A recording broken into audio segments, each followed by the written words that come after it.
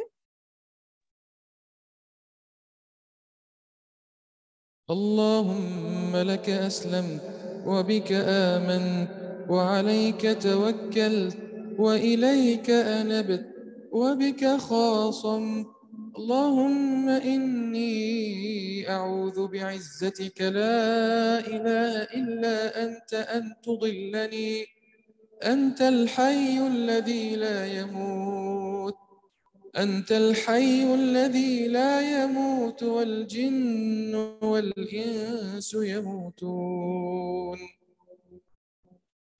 اللهم لك أسلمت وبك آمنت وعليك توكلت وإليك أنبت وبك خاصمت اللهم إني أعوذ بعزتك لا إله إلا أنت أن تضلني أنت الحي الذي لا يموت والجن والإنس يموتون